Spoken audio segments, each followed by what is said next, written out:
2 years ago, Storm Miami was born from a simple observation: people trust people, not institutions.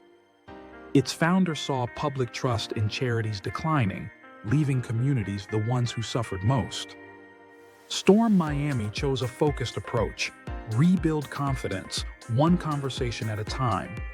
Fundraisers went face to face, not to push donations, but to listen.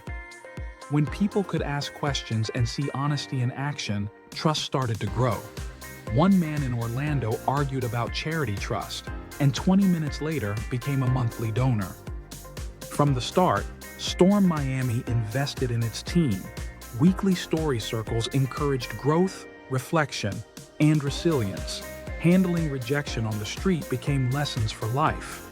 This people-first culture has fueled growth across Florida and partnerships with major nonprofits.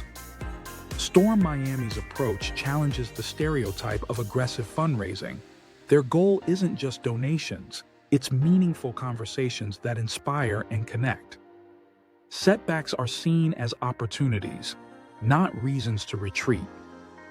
The vision is simple: rebuild trust in charity through transparency, human connection, and integrity.